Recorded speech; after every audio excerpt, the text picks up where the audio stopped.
Поехали. Мистер Тикин, подскажите, пожалуйста, мы сегодня видели, как вы презентовали новый обновленный вид торговой линейки компании производства моторных масел, компании Azmol British Petrochemicals. Каково ваше мнение? Насколько такой внешний вид канистры поможет Azmol занять еще более выгодное положение среди и в мире, и в Украине? So, Mr. Deakin, today we have seen a presentation regarding new improvements of packaging of Azmol motor oils. What is your personal opinion how that could help us to have better position in the market? Okay, well, the packaging I think is first class. I like the colour. I like the fact that you've gone for metal because I think that's environmentally sustainable in the future, better than plastic. I think it gives a very professional concept to the brand. It may be difficult to counterfeit as well, which I think is an important thing. So I think it's a very, very good package, and I think it will generate a lot more sales for you in the future. Спасибо. Скажите, но мы знаем, что в Европе не продают, насколько нам известно, масло моторное в канистре из жести.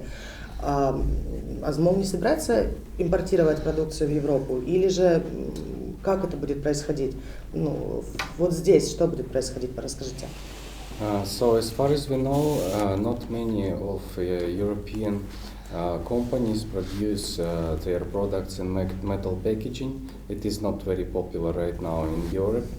So what do you think about the export of Azmol to Europe? What is your comments and suggestions? I think the reason why metal is not used so much in Europe at the moment is the cost of the packaging. Plastic is a cheaper alternative to do that. But in other parts of the world, particularly in China, I see a lot of packaging done in metal, even to the small pack sizes. I think, in Europe, this product would have a very unique position because it being in metal. So that could be a very good selling point in the future. But I do think that over time, more and more companies will use metal in Europe rather than plastic, because consideration of the environment at the moment is one of the big issues across Europe and the world. Насколько я понимаю, вы видите, что будущее все-таки за канистрой, за жестяной канистрой, и так или иначе Европа также перейдет на более экологическое, но более дорогое производство канистры из жести. Ну, только что это, собственно, и сказал. Да, но мне нужно сказать, чтобы он сказал на мой вот такой вопрос.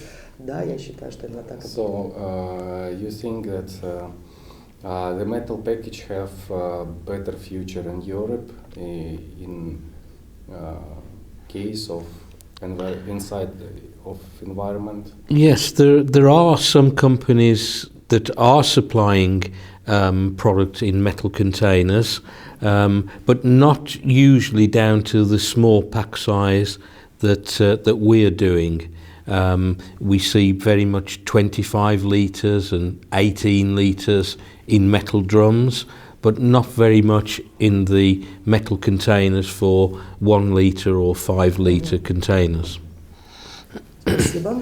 Скажите, пожалуйста, сегодня мы много говорили также о фальсификате, и задавался вопрос, как обстоит дело с фальсификацией масла у вас на родине, в Великобритании, в Европе, за границей, в общем-то. А подскажите, а как происходит там замена масла? Как происходит этот процесс? Возможно, он отличается от того, как это происходит в Украине? Если да, то чем? So, in regarding to oil change, how people in Britain and in Europe change the oils for their cars, is it somehow different the way from what we have in Ukraine?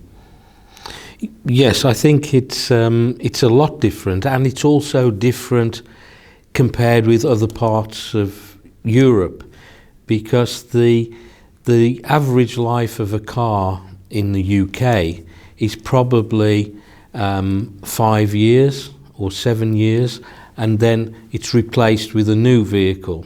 So we have a lot of second-hand cars on the market, whereas in other parts of Europe, and I guess in Ukraine as well, people keep their cars for much longer, maybe 10, 15 years. So in the UK, people tend to take their cars to a service centre, an authorised service centre, to have oil change, to have mechanical work done on the vehicle.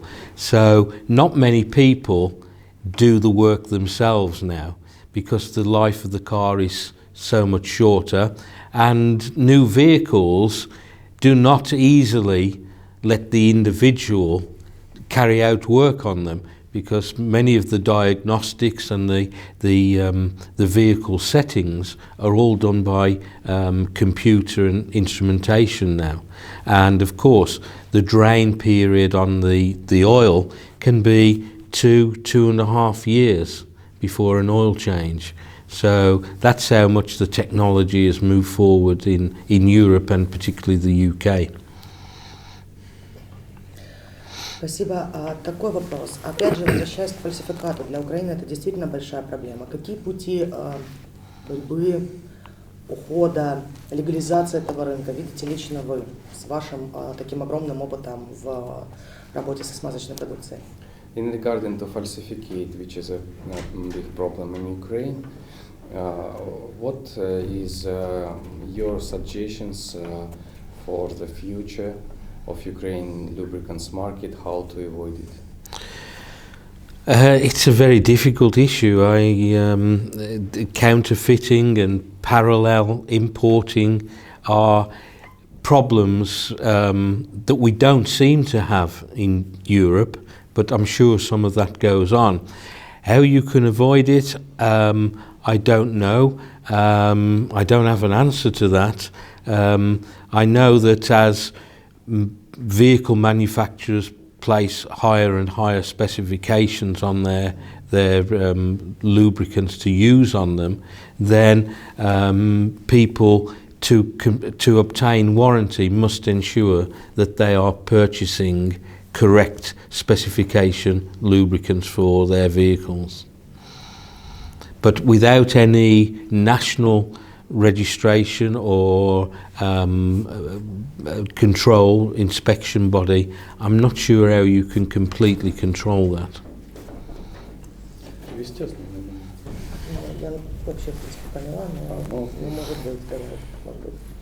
Да, в принципе, речь о том, что фактические решения по него для Украины нет, как это все сделать. Возможно, создание какого-то органа контролирующего. Это я поняла. Скажите, пожалуйста, мы следим, конечно же, и радуемся успехам Азмол. Знаем, что недавно были в Германии, мы с радостью встретили эту новость. Вообще хотелось бы более узнать о том, какие ждут Азмол изменения на мировой арене. Какая у нас ситуация в мире и куда мы идем все-таки с этой точки зрения, а не только на украинском рынке? So we с радостью следим за.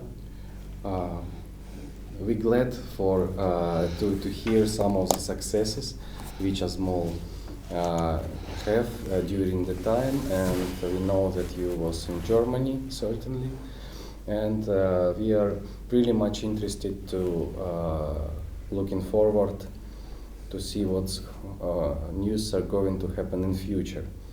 So what is your vision for Azmol on the world scene, world arena of lubricants? Well, I think there's a number of things which are going to happen in the future. We're going to invest in food lubricants, which I think is very important. I think the focus is more on food today than ever, so having the correct lubricants to manufacture the food is very important. In Europe, we have gone even one step further in that we have food lubricants for the animal feed. so the contamination in the food chain is almost totally eliminated. I think that's important. I think also we have an opportunity, particularly with GKN Driveline. We've visited there. They're very keen for us to produce some of their products to supply worldwide, and we're working on that project at the moment. And as I said earlier in the press conference, we have the opportunity to sell to a number of other countries around the world: USA, China, Southeast Asia, maybe parts of Africa. There are a lot of positive things that ASMOL is doing, and the opportunities in the future are boundless, really, because we have a good product range, we have excellent staff, we have a fantastic manufacturing plant, and with the new laboratory facilities, that completes something which is not copied by many other companies. Спасибо большое. Прекрасный ответ. Сейчас, секунду, я прошу прощения, еще один у нас вопрос. Он в другом файле. One more question. Great question. Okay.